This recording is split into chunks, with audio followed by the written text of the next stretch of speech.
to Monday Chapel. Would you stand and worship with us?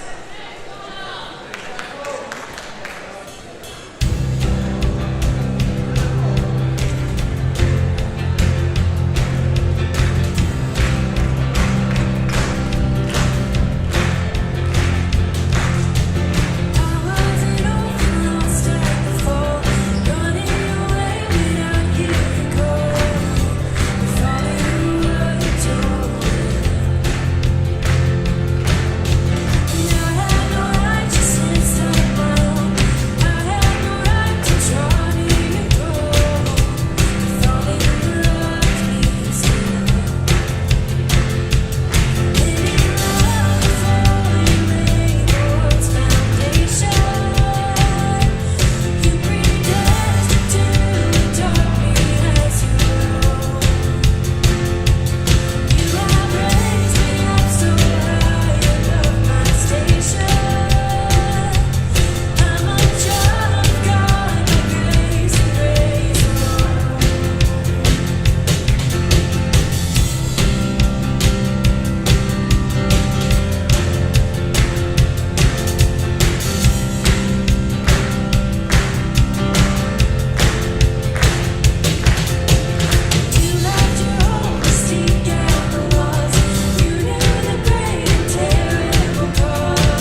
Bless the words of the speaker.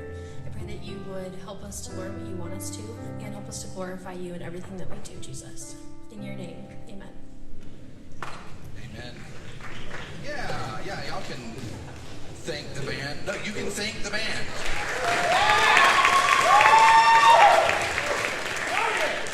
There's a bunch of bangers today in worship. I loved all those songs. Good morning, Corban and Corban guests. It's a wonderful Monday here on campus, especially if you're a Seahawks fan. How many of you are? Yeah, you know, as a Chiefs fan, it's kind of weird for me to watch, two teams in the Super Bowl that aren't the Chiefs. But it was nice and relaxing for me. I could just enjoy it. I'll tell you this though, this is my first year on in the Pacific time zone, and watching the Super Bowl in the middle of the afternoon, it felt like I was like on an alien planet. I'm like, why is it 3:30 and the Super Bowl is kicking off? We do sports at weird times here on the West Coast, and I don't know how I feel about it yet. That's all I have to say about that. We are so excited for this morning and for our speaker this morning. We have Dr. Jamisha Wade with us. Dr. Wade aims to leave a generational legacy beyond her family and direct sphere of influence. She believes all children are our children, and that we must do everything in our power to get them off to a healthy start and keep them safe. She holds a BA in Human Relations from the University of Oklahoma, a master's and a doctorate in educational psychology and research from the University of Kansas. With expertise spanning diverse sectors such as healthcare, business, early care, K through 12 education, and social welfare, Dr. Wade actively addresses critical issues like healthcare accessibility, economic and workforce development, equitable leadership opportunities, affordable housing, and educational equity, driving meaningful change within communities and systems. As a relationship-centered leader, she takes pride in a holistic and visionary approach to building lasting connections with individuals, families, and communities, providing a strong foundation for our shared goals. After spending 13 years in Kansas City, go Chiefs, she relocated to Salem, Oregon just a few years ago, but she's originally from Texas. And if you know anyone from Texas, you know that it is very important to include this information. She is married to Jordan and is the mother of 5 fantastic children, all with J names, too. Everyone in the family has a J name. That's a whole lot of, hey, get over here. You, get over here. I know what that's like. My whole family is J's. Will you please join me in welcoming Jamisha Wade?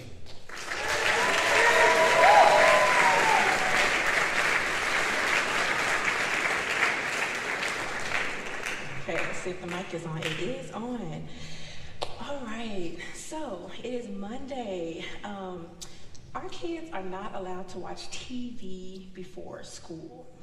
So one day I was in bed while they were watching TV before school. So I came downstairs and I said, so we don't watch TV before school, what's happening?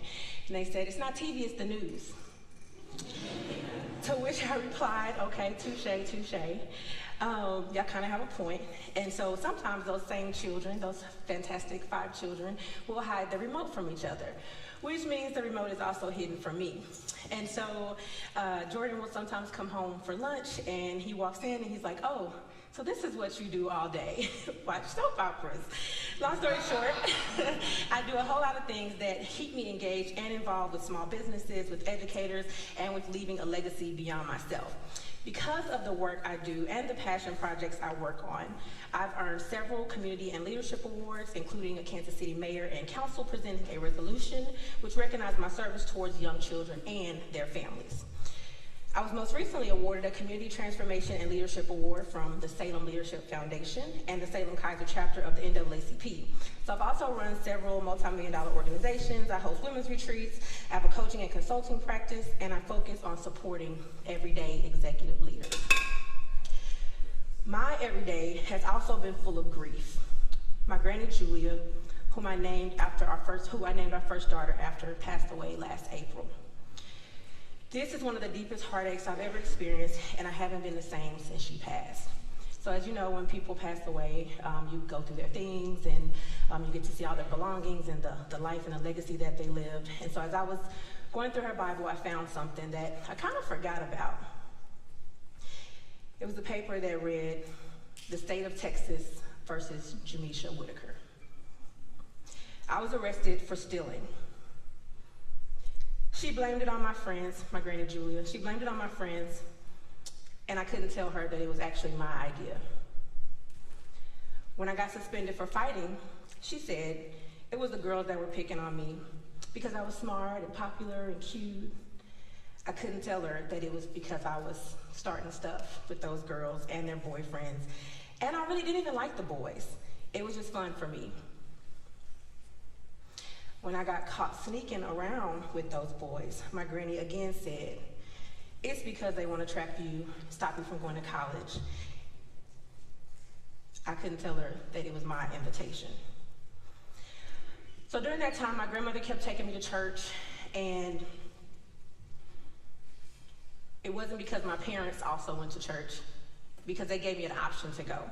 And so if I wanted to go, I did, and if I didn't, I would stay home. And so that same church was full of a lot of elderly people who thought the same way that my granny thought. I could do no wrong. Everyone was trying to sabotage me.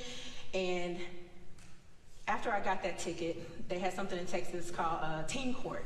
And so you would go and you would have a group of peers that were teens, and they would sentence you to what they thought you should have to do. And so for me, that was community service. And I decided at that moment, I'm not doing this again. When I get ready to go to college, I'm gonna stop being bad, and I'm gonna turn over a new leaf. Nobody knew what I had done anyway, and like I said, after all these years, I had kind of conveniently forgotten.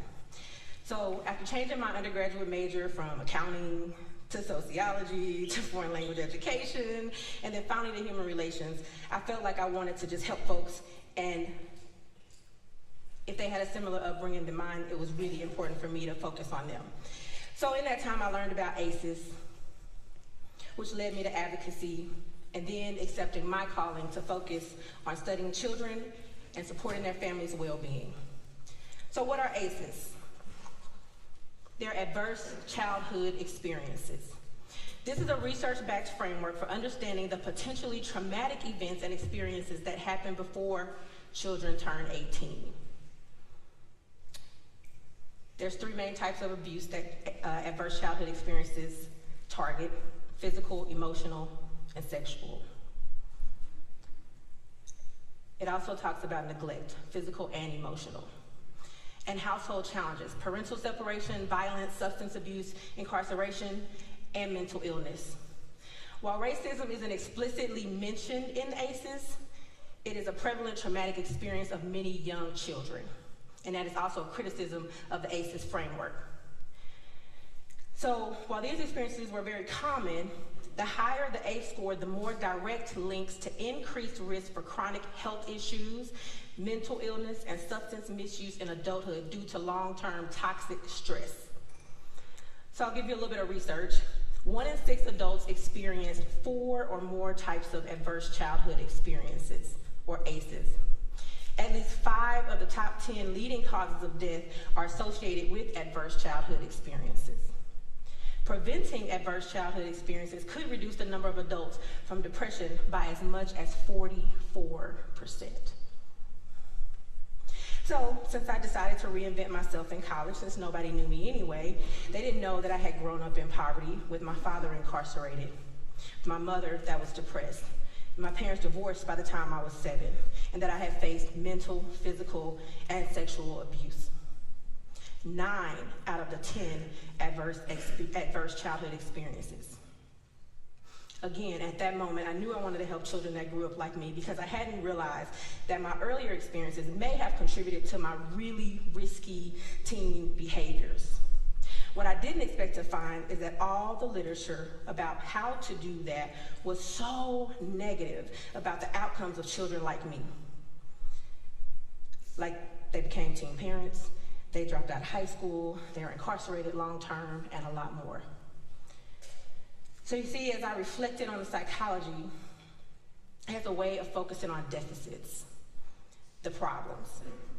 But I knew that that wasn't all of my story, and as I reflected on my experiences and I dove deeper, I learned that the way you reduce the effects of ACEs, those adverse childhood experiences, is by promoting safe, stable, nurturing relationships and environments where children live, learn, and play.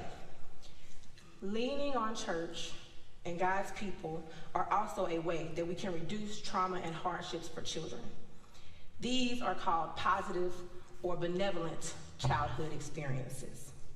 This can give kids nurturing relationships and supportive environments that build resilience and buffer against trauma, like having a caring adult, feeling safe, participating in community events, making friends, connecting in that now popular third place, or at least the places that are supposed to be our safe spaces.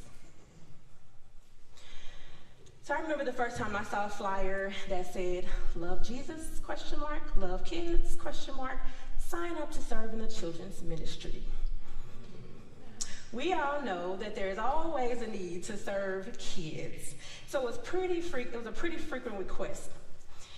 It really bothered me because I do like kids. I know I got a lot of kids, but let's not talk about them right now. But I didn't feel like I loved them. And if I did, it definitely was just babies. And most certainly avoided anyone between ages 7 to 10 years old. But me being a helper, I wanted to answer the call to children's ministry, especially since the leaders were begging Sunday after Sunday after Sunday. So I got put in the 8 to 12-year-old classroom, the very place I didn't want to be. And as the students were reading the lesson and reading the scriptures, I realized that a lot of the students weren't strong readers, even the older ones. But none of the volunteers seemed concerned about this. Another time I got put in the 1 to 4-year-old class. It's a small church, so the gaps are pretty big. And I realized some of the children were not hitting their developmental milestones either. You know, smiles and follows objects with eyes, holds head up, makes those cooing sounds between 2 to 4 months, sits without support, crawls or scoots over, babbles, responds to their name between 6 and 9 months, pulls to stand, walks while holding furniture, says mama and dada, plays peekaboo by 12 months. Walks independently, climbs on furniture, uses a spoon, points to items of interest by 18 months. Runs, kicks a ball, follows 2-step directions, begins using 2 to 4 word sentences by 2 years old. Rides a tricycle, dresses themselves, engages in imaginative play, uses complex sentences by 3 to 5 years old. What a lot of people don't realize is that when children don't meet these milestones, they often are not kindergarten ready. And if they're not kindergarten ready, they are not reading by 3rd grade typically. So at this point, I was also a home visitor. I had a lot of jobs. I'm not even halfway through the jobs. I was a home visitor or a parent educator. A home visitor is a trained professional who goes into the home to support the child's development, prenatally to pre-K, in order to make sure that they are prepared for kindergarten.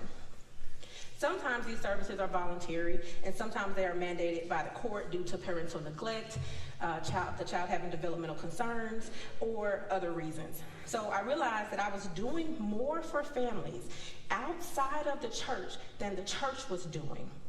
But the many families I was reaching were not stepping foot in a church.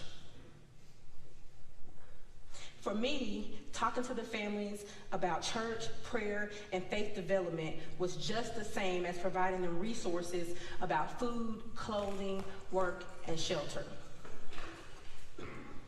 We as the church know this, but research also shows that religion can help children cope with hardships, assist in identity development, promote character development, and foster positive relationships with peers and family members. However, children can also have detrimental and traumatic experiences within church settings. Experiences of physical or sexual abuse by church members and leaders are an example of this. Church educators, children's ministry leaders are often volunteers, and they lack formal training. Formal training in education, formal training in child development. And so in all my years of research, I was focused on doing an initial exploration of ways in which psychological theory and research can be used to understand children's education and development in a church context and as children of Christian parents. But if the children's ministry team and the church wasn't willing to advocate for the kids that couldn't read, what else were they willing to ignore?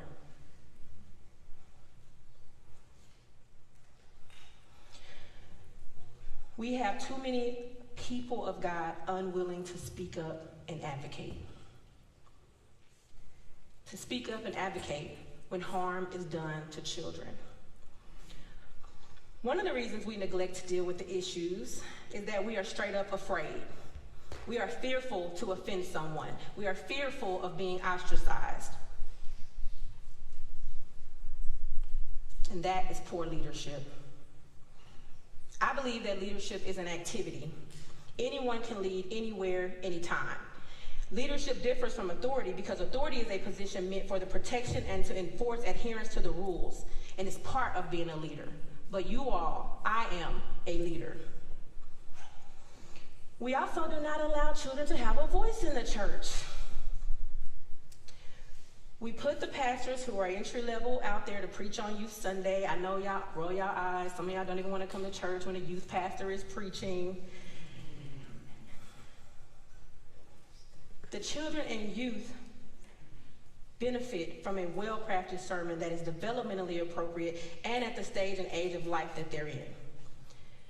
I know the young pastors got to get their reps, but we are training and equipping children for life. And so when I say developmentally appropriate, it's not enough to reference cool slang terms like 6, 7, or to talk about superheroes or whatever is popular on YouTube. They need sound doctrine. They need to know that their faith matters now. The church values them now, and that they are God's chosen and beloved now.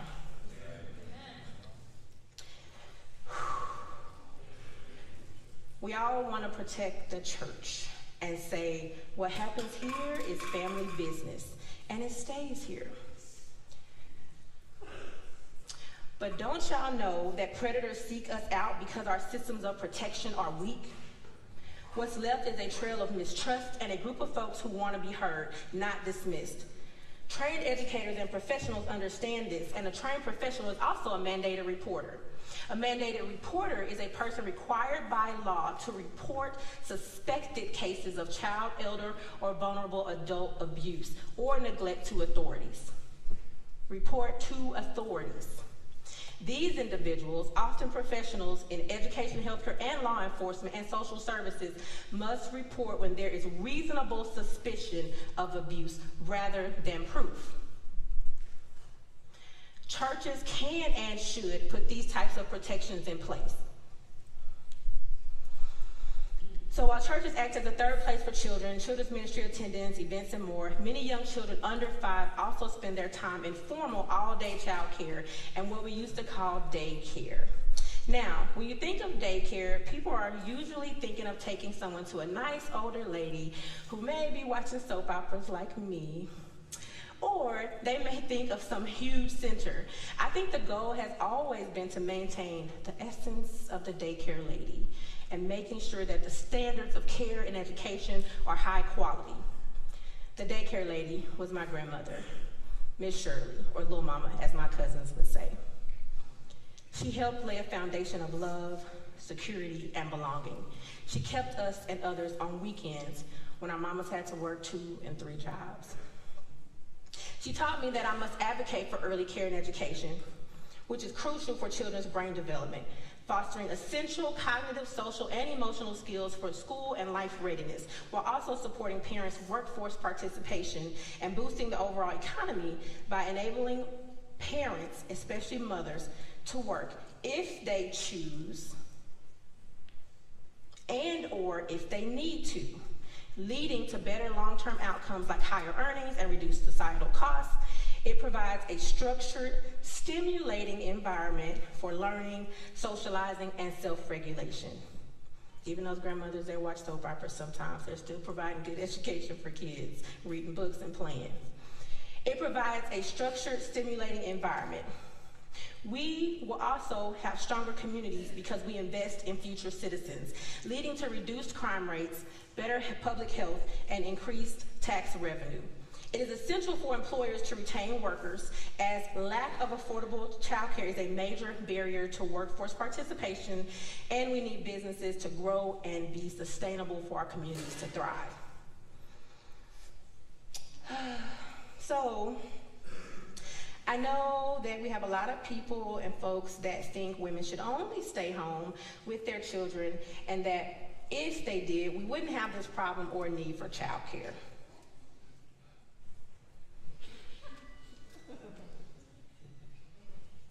Women are essential at home, and they are essential in the workplace, and we should have our choices. And it's not just about money, it's about diversity of perspective, expertise, collaboration, and more. Also, and for real, have y'all seen the economy? Bills are high.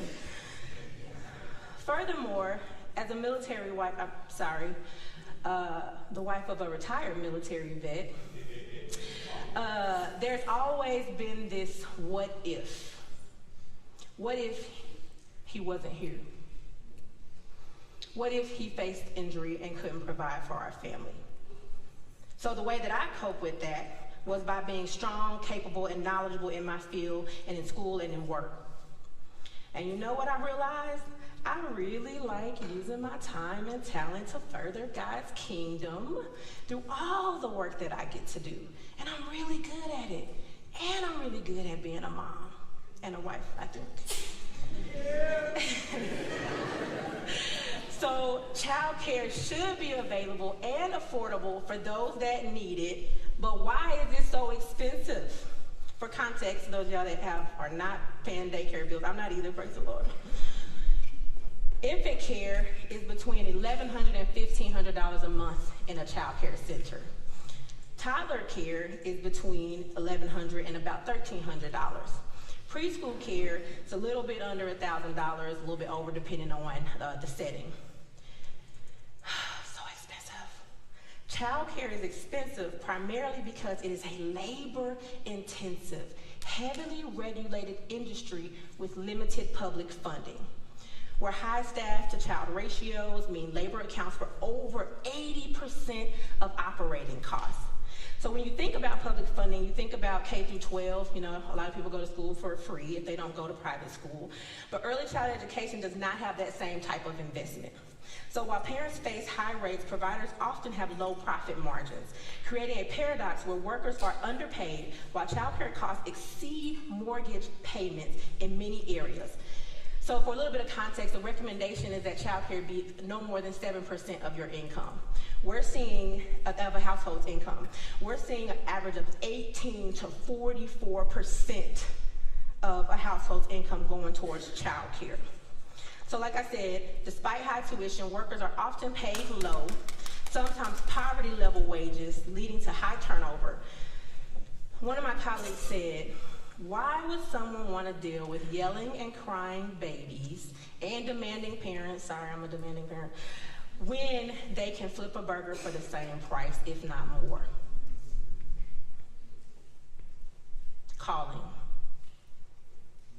That's why. We have to accept the calling. So my mama went into labor with me on a Saturday, January 30th, 1988, and the Super Bowl was the next day, and then I was born the next day. Y'all can sing happy birthday after this, and like I said last year, I do coffee dates. I celebrate the whole month. Jake, you can have your day. Happy birthday to you. Anyway, so my mama was at the hospital with my granny, not the daycare lady. This was my granny, Julia May, who passed away last year, my daddy's mama.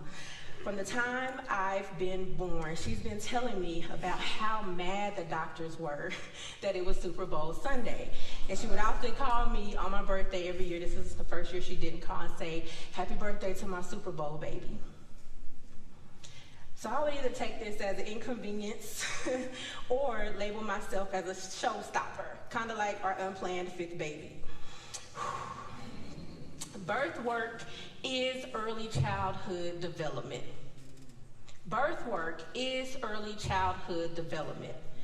A lot of people think that the real work happens when the baby is born, but actually, when we think about the infant and early childhood mental health, we study it as the developing capacity of a child to form secure relationships, manage emotions, and explore their environment. This capacity starts in the womb with the health of the mother, the mental and physical health of the mother. My husband has a running joke of him being the bills and budgets guy. I know he gets on my nerves at home too, because it's the same. But running a business is a huge feat, and childcare business owners almost never get into it for bills and budgets. They get into it to support the babies. The babies with their sweet little toes and excitement in their eyes because they know that your world revolves around them. Because of this, I became a trained doula, another job. A doula is a person in charge of providing supportive care during pregnancy and childbirth and postpartum. While we do not function as medical practitioners, our roles are crucial to helping women and babies have healthy outcomes. I know many families just want to get it over with, but there's something really special yet critical about being with the family during their most vulnerable times, adding a baby to the family. And it's often a time where women are taken advantage of. The mistreatment of women during childbirth stems from systemic issues like provider burnout, staff shortages, inadequate training, alongside deep-seated power imbalances and implicit biases. Some of the things that take place are lack of informed consent, verbal and physical abuse, neglect, and systemic racism, often resulting in traumatic, disrespectful, and non-consensual care.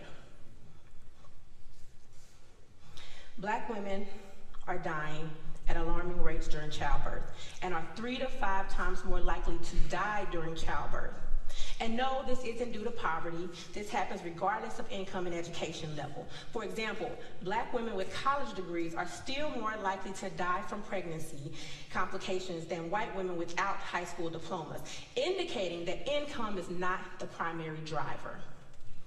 Furthermore, if you thought it was because of income, I need you to understand that being Black and brown is not synonymous with poverty. Birth is not an emergency, and there's no need to rush it. Evidence suggests that significantly fewer non-emergency births occur on weekends and holidays compared to weekdays, often due to the scheduling of inductions and C-sections.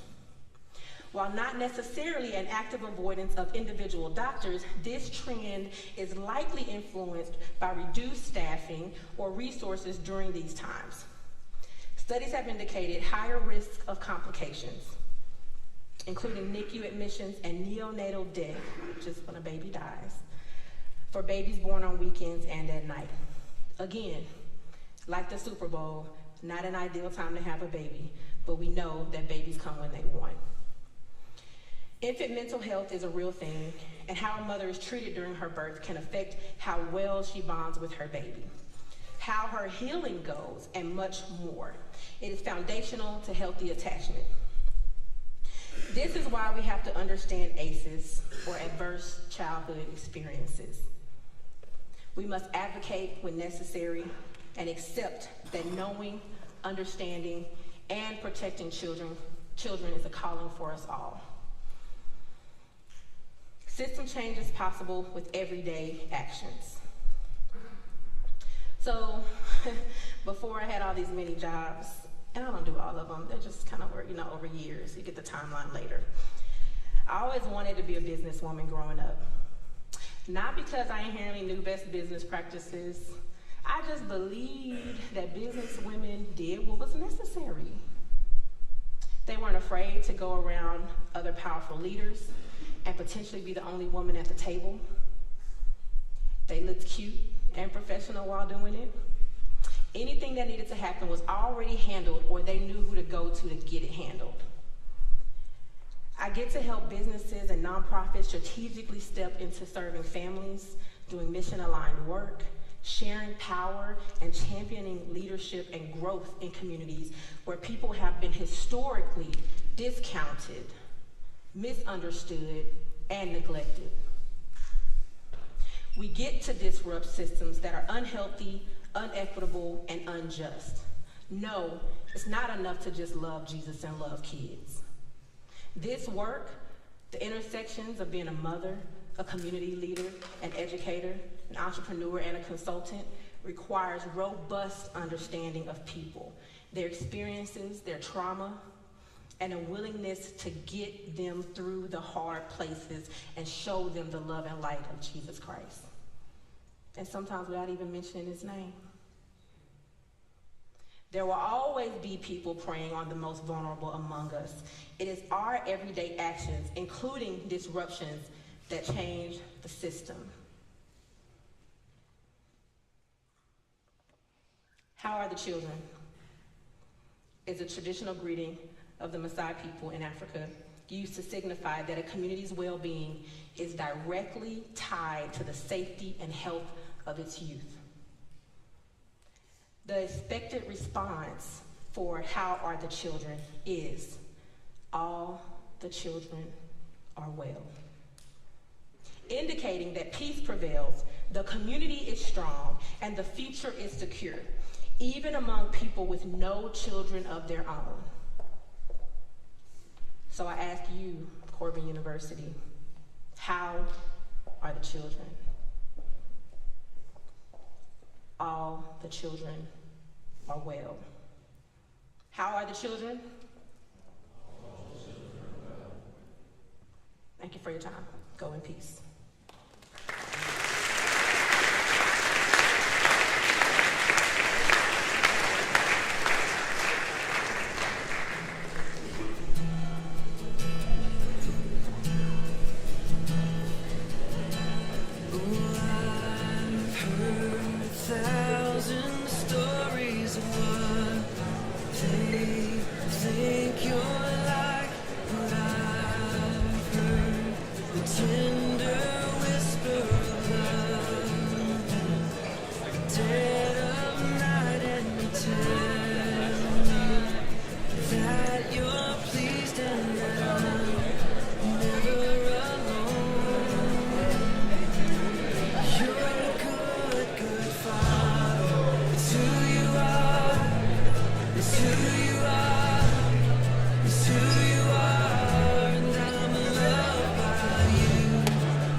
Who I am.